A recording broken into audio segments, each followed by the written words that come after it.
Welcome to slate study classes. आज का जो वीडियो होने वाला है ये हमारे 8th क्लास का चैप्टर 10 है। इसमें आज हम एक्सरसाइज 10.1 का क्वेश्चन नंबर 1 जो है उसको सॉल्व करेंगे। क्वेश्चन को रीड कर लेते हैं। A square and a rectangular field with measurements as given in the figure have the same perimeter which figure has a larger area. तो क्वेश्चन क्या है हमारे पास दो फिगर्स दी हुई हैं, एक स्क्वायर है और दूसरी जो फिगर है वो हमें दी है रेक्टेंगल। तो इन दोनों का पेरीमीटर जो है वो सेम है। हमें पूछा गया है कि इनमें से दोनों फिगर्स का एरिया जो है वो किस फिगर का एरिया बड़ा होगा। तो चलिए इसको हम सॉल्व करेंगे। तो सबसे पहले सॉल्व करने से पहले जो क्वेश्चन है उसका थोड़ा बेस जो है समझ लेते हैं। तो हमारे पास क्या है, यहाँ पे आप देख पा रहे होंगे डायग्राम में हमारे पास ये स्क्वायर है, जो हमारे पास फिगर ए है ये एक स्क्वायर है और फिगर बी जो है हमारे पास ये एक रेक्टेंगल है। ये आप लोग देख पा रहे होंगे कि एक हमारे पास स्क्वायर फील्ड है, दूसरी हमारे पास रेक्टेंगुलर फील्ड है। तो हमें क्या फाइंड करना है, इनका एरिया फाइंड करना है। तो सबसे पहले मैं आपको बता दूं कि स्क्वायर का एरिया हमारे पास क्या होता है, side into side, side multiplied by side. तो हम यहाँ देखेंगे कि क्या स्क्वायर की साइड हमें दी है। तो यहाँ देखते हैं कि स्क्वायर की साइड हमें दी है 60 मीटर। तो यहाँ पे स्क्वायर का एरिया हम ये फेस कर रहे हैं कि हमें रेक्टेंगल की लेंथ का तो पता है मगर हमें रेक्टेंगल की ब्रेड्थ का पता नहीं है। तो इस क्वेश्चन में अगर हमें आगे बढ़ना है तो सबसे पहले हमें रेक्टेंगल की ब्रेड्थ जो है उसको फाइंड करना पड़ेगा। ब्रेड्थ फाइंड करने के लिए हम क्या करेंगे कि ये जो कंडीशन दी है कि both the figures have the same perimeter, इन दोनों फिगर्स का, स्क्वायर फिगर का और रेक्टेंगल जो हमारे पास फिगर है, इन दोनों का पेरीमीटर सेम है। तो इस पेरीमीटर को यूज करके हम जो रेक्टेंगल है उसकी ब्रेड्थ को फाइंड करेंगे। उसके बाद हम इन दोनों का एरिया फाइंड करेंगे और फिर हम वहाँ से दोनों का एरिया कंपेयर करके पता लगाएंगे कि किसका एरिया बड़ा है और जो फिगर्स का पेरीमीटर है वो सेम है। तो अब हम रेक्टेंगल का पेरीमीटर भी निकाल सकते हैं और स्क्वायर का पेरीमीटर भी निकाल सकते हैं, लेकिन बात फिर वहीं आ जाती है कि रेक्टेंगल का पेरीमीटर हम निकालेंगे तो वो हम निकाल नहीं पाएंगे क्योंकि उसका formula 2 into length plus breadth होता है। यहाँ पे हमें ब्रेड्थ मालूम नहीं है, इसलिए हम क्या करेंगे, स्क्वायर का पेरीमीटर निकालेंगे। तो हम लिखेंगे साइड ऑफ स्क्वायर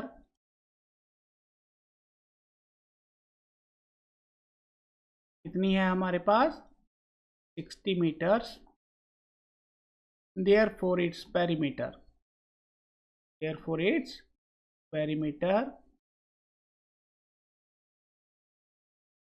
स्क्वायर का पेरीमीटर का फार्मूला हमें पता है 4 इंटू साइड। ये सब बेसिक फार्मूले हैं, लर्न कर लीजिए। 4 इंटू साइड। तो इसमें हम देखते हैं पेरीमीटर कितना आता है, 4 फार्मूले का आ गया। साइड हमारे पास है 60 मीटर्स। तो अगर हम इसकी मल्टीप्लाई करते हैं 4 6 24, 0 हमारा आएगा, हमारे पास पेरीमीटर आ गया स्क्वायर का। अब यही कंडीशन जो हमें कंडीशन दी हुई है कि दोनों फिगर्स का पेरीमीटर सेम है, हम इस कंडीशन को यूज करेंगे। हम लिखेंगे as perimeter of both the figures is same, therefore perimeter of rectangle. अब रेक्टेंगल का पेरीमीटर कितना आ गया हमारे पास 240 मीटर्स। क्यों आया ये? क्योंकि रेक्टेंगल का पेरीमीटर और स्क्वायर का पेरीमीटर दोनों इक्वल है, तो हमने यहाँ स्क्वायर का पेरीमीटर निकाला हुआ है, इसलिए ये रेक्टेंगल का पेरीमीटर भी सेम है, तो 240 मीटर रेक्टेंगल का पेरीमीटर हमें मिल गया। यहाँ तक क्लियर है? चलिए अब इस पेरीमीटर को यूज करके हम रेक्टेंगल की ब्रेड्थ को फाइंड करेंगे। देखिए यहाँ व्हाट पेरीमीटर ऑफ रेक्टेंगल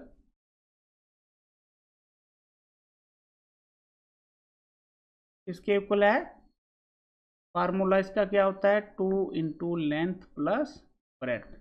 तो यहाँ पे पेरीमीटर हमारे पास है 240 मीटर्स, ये किसके इक्वल आएगा, 2 into length plus breadth. Length हमें रेक्टेंगल की दी हुई है, यहाँ पे डायग्राम में देख लीजिए 80 मीटर्स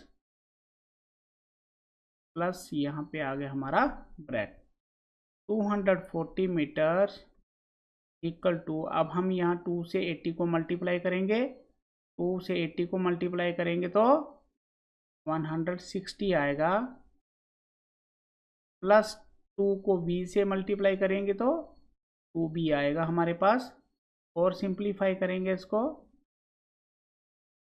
ये 160 हम यहाँ से दूसरी साइड ले जाएंगे या ट्रांसपोज कर देंगे इसको, माइनस का हो जाएगा, ये प्लस का 160 मीटर था तो लेफ्ट साइड पे शिफ्ट किया तो ये माइनस का हो गया, और यहाँ पे हमारे पास रह गया अभी 2b।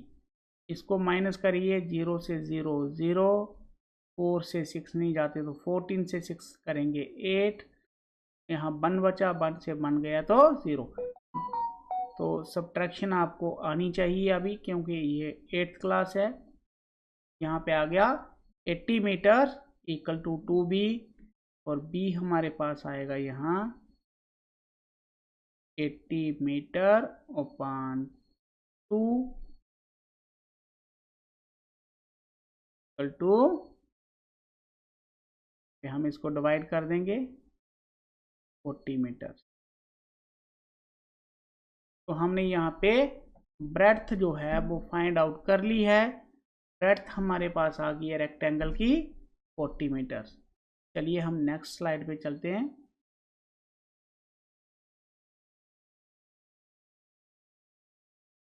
तो ब्रेड्थ जो है हमने फाइंड कर दी है, ब्रेड्थ ऑफ रेक्टेंगल